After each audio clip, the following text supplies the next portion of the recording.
Bharatiya Janata party की पूरी विचारधारा अंग्रेजों से दी गई है, डिवाइड एंड रूल। अगर वही लोग मुसलमान समाज के होते तो क्या होता?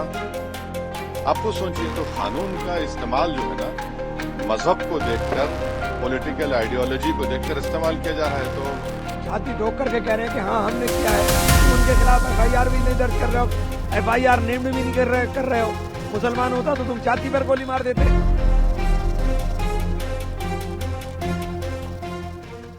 यूपी में मंदिर मस्जिद पर सियासी बवाल, सदन से लेकर संसद तक हिली कुर्सी। हिंदूवादियों का तांडव, कांग्रेस सपा का हल्ला बोल, जवाब दो सरकार। दरअसल उत्तर प्रदेश के फतेहपुर में मकबरा बना मंदिर का विवाद बढ़ता जा रहा है। अब इसमें सियासत भी तेज हो गई है। इस मामले को लेकर बीजेपी जिला अध्यक्ष मुखलाल पाल का वीडियो जमकर वायरल हो रहा है। इसमें वो एसपी को हड़काते हुए दिखाई दे रहे हैं। वो ये कहते हुए दिखाई दे रहे हैं कि मुलायम सिंह यादव की सरकार नहीं है जो गोली चलवा देंगे। दरअसल उत्तर प्रदेश के फतेहपुर में सोमवार एक मकबरे को ठाकुर जी का मंदिर बताते हुए पूजा करने की घोषणा कुछ हिंदूवादी संगठनों ने की थी। इसके बाद हिंदू संगठन समेत कई लोग वहां पूजा के लिए पहुंचे थे और पुलिस बल भी मौके पर तैनात था, लेकिन मकबरे में कुछ लोग पहले से घुसने के बीच पुलिस ने उन्हें खदेड़ा। इसी बीच अब फतेहपुर में बीजेपी जिलाध्यक्ष मुखलाल पाल का जिले के एसपी अनूप सिंह से बात करने का वीडियो सामने आया है। इस वीडियो में वो कहते हुए नजर आ रहे हैं कि ये मुलायम सिंह यादव की सरकार नहीं है कि आप गोली चलवा देंगे। उन्होंने कहा अगर हिम्मत है तो गोली चलाइएगा। एसपी साहब, आपने कहा था ना कि 7 बजे हम बैठक करेंगे, कहा था कि नहीं कहा था? बताइए। ये मुलायम सिंह की सरकार नहीं है कि आप गोली चलवा दोगे, और आपकी हिम्मत है तो आप गोली चलवा कर देखिएगा। अरे बार बार कह रहा हूँ आपको, क्यों कल आपने 7 बजे कहा था? क्यों नहीं बुलाया भाई? क्यों नहीं बुलाया आपने? स्पष्ट किया है कि 7 बजे आपने मनमानी की है। मैंने जिलाधिकारी महोदय को बताया है, उनको बताया जिलाधिकारी महोदय के मनमर, तो उन्होंने कहा मैं। दरअसल लखनऊ से महज 120 किलोमीटर दूर कानपुर, उन्नाव और रायबरेली का पड़ोसी जिला फतेहपुर अब यही जिला यूपी की राजनीति के भूचाल का केंद्र बन गया है। ये मामला एक ऐसे मकबरे का है जो अब अदालत के चक्कर में है। तस्वीर यूपी विधानसभा की है, जहां समाजवादी पार्टी के विधायक सदन में इसकी रक्षा के लिए सवाल उठा रहे हैं। विपक्ष और सत्ता पक्ष में तीखा टकराव हो रहा है। स्पीकर को हाथ तक जोड़कर शांति की अपील करनी पड़ रही है। दरअसल नेता प्रतिपक्ष माता प्रसाद पांडे के सवाल से शुरू हुआ ये हंगामा राजनीतिक भूचाल में बदल गया।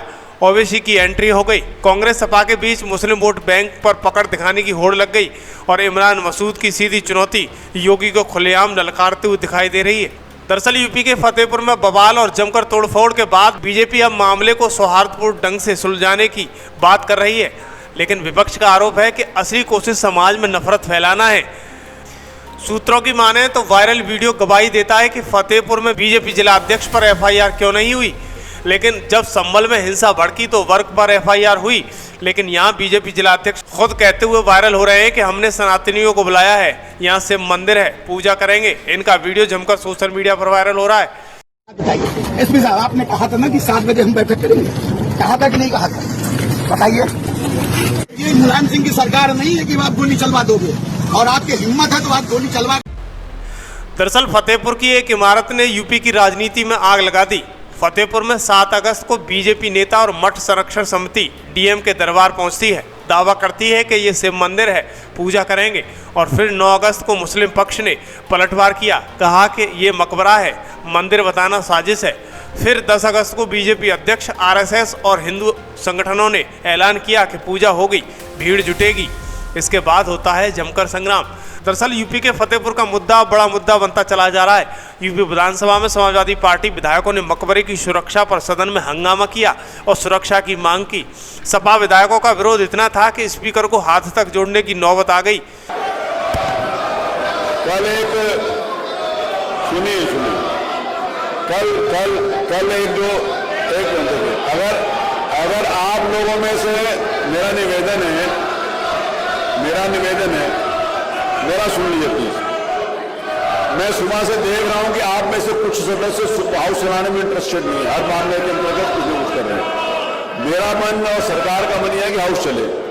अभी माननीय नेता प्रतिपक्ष ने किसी विषय को लेकर अपनी बात रखी, माननीय मंत्री जी ने उसका जवाब दिया है।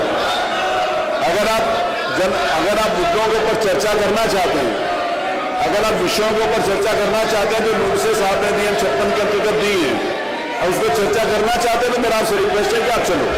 कांग्रेस सांसद इमरान मसूद का कहना है कि आज बीजेपी है, कल नहीं होगी, तब क्या करोगे? कहा कि कानून का पालन करें, कानून के पालन ये लोग कर नहीं रहे। इन्होंने कानून का पालन के नाम के ऊपर कह रहे कि हमने समझा बुझा कर दिया।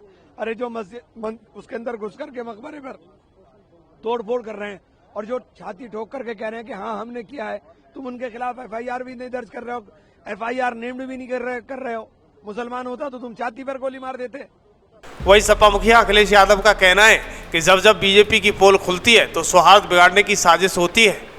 जो कुछ हुआ है वो दुर्भाग्यपूर्ण है और भारतीय जनता पार्टी पे जब अपनी उपलब्धियां खत्म हो जाती हैं तो उनका वो सोची समझी जो रणनीति है जो अंग्रेजों से ली है उन्होंने, भारतीय जनता पार्टी की पूरी विचारधारा अंग्रेजों से दी गई है। डिवाइड एंड रूल, हिंदू मुसलमान के बीच में नफरत फैलाना, अगर हम हक की बात करें तो हिंदू मुसलमान को आगे कर देना। ये जिस तरह का काम हुआ है फतेहपुर में, सरकार को उन दोषी लोगों के खिलाफ कार्रवाई करनी चाहिए। जितने लोग वीडियो विजुअल्स में दिखाई दे रहे हैं उन सबको जेल भेजना चाहिए और अगर जिलाधिकारी और पुलिस विभाग वहां का नहीं भेजा है तो कहीं ना कहीं सरकार को ये निर्णय लेना चाहिए कि वो अधिकारी रहने लायक नहीं है, उन्हीं के कारण वो घटना हुई है। लेकिन सवाल वही है कि संबल हिंसा में सांसद वर्ग पर FIR होती है तो फतेहपुर में बीजेपी जिला अध्यक्ष पर क्यों नहीं, जबकि खुद अध्यक्ष का बयान वायरल हो रहा है। हमने सनातनियों को बुलाया है, ये मंदिर है, पूजा होगी। पुलिस ने रातों रात मकबरे का टूटा हुआ हिस्सा ठीक कर दिया है, ड्रोन से निगरानी जारी है।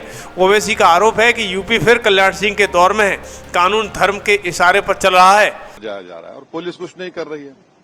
अगर वही लोग मुसलमान समाज के होते तो क्या होता, आप खुद सोचिए। तो कानून का इस्तेमाल जो है ना, मजहब को देखकर, पॉलिटिकल आइडियोलॉजी को देखकर इस्तेमाल किया जा रहा है, तो जाहिर है तो ये तो एक बेहतरीन मिसाल है मुसलमानों से हेटरेट की और उनको अप्रेस करने की, जो उत्तर प्रदेश में हुआ है कि दरगाह पर हमला, खबरों को तोड़ना। तो ऐसा लग रहा था कि फिर दोबारा 1992 वापस आ रहा है। दर्शकों, अगर राजनीतिक सियासत की बात करें तो राज्य स्तर पर यहाँ पहले सपा, बसपा और बीजेपी तीनों का अलग अलग समय में दबदबा रहा है। 2017 और 2022 के विधानसभा चुनाव में ज्यादातर सीटें बीजेपी के पास गई। वहीं 2014 और 2019 में बीजेपी की साध्वी निरंजन ज्योति यहाँ से सांसद रहीं, लेकिन 2024 की PDA की आंधी में सपा के नरेश उत्तम ने जीत दर्ज कराई और यहाँ से समाजवादी पार्टी की सीट निकली। लेकिन इन दिनों फतेहपुर एक बार फिर से विवादों में है। दरअसल फतेहपुर में एक सवाल गूंज रहा है, मंदिर था या मकबरा था या फिर सिर्फ सियासत का नया मैदान है।